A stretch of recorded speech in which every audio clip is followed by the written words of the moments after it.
Tamil Nadu CM Jayalalithaa శాఖలను మంత్రి పన్నీర్ సెల్వంకు అప్పగిస్తూ ఉత్తర్వులు జారీ చేశారు. ఆర్టికల్ 166 ఆధారంగా సీఎం శాఖలను పన్నీర్ సెల్వంకు అప్పగించారు.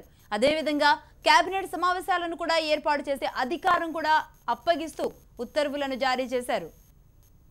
దీనికి సంబంధించిన మరిన్ని డీటెయిల్స్ మోహన్ ఫోన్ లైన్ లో అందిస్తారు. మోహన్ చెప్పండి, మొత్తానికి పన్నీర్ సెల్వంకు జయలలిత శాఖలన్నీ కూడా అప్పగించినట్లుగా తెలుస్తోంది. ఇంకా ఎలాంటి అధికారాలు పన్నీర్ సెల్వంకు ఉంటాయి?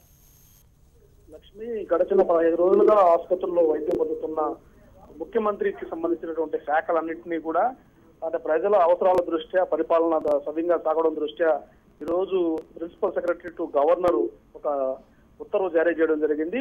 సీనియర్ మంత్రిగా ఉన్నటువంటి ఆర్థిక శాఖ మంత్రి పన్నీర్ సెల్వంకు ఈ బాధ్యతలన్నీ అప్పచెప్తూ ఆర్టికల్ 166 ఆఫ్ క్లాస్ 3 ప్రకారం ఈ రాజ్యాంగంలో ఉన్నటువంటి ప్రొవిజన్ ప్రకారం దీన్ని వారికి కేటాయించడం జరిగింది. జయలలిత తిరిగి కోలుకునేంత వరకు కూడా ముఖ్యమంత్రిగా జయలలితనే ఉంటారు. అయితే దీనికి సంబంధించినటువంటి బాధ్యతలన్నీ కూడా పన్నీర్ సెల్వం చూస్తారు.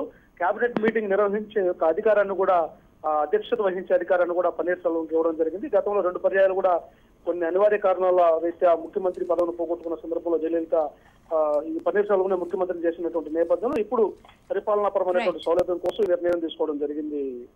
Lakshmi, right, thank you Mohan.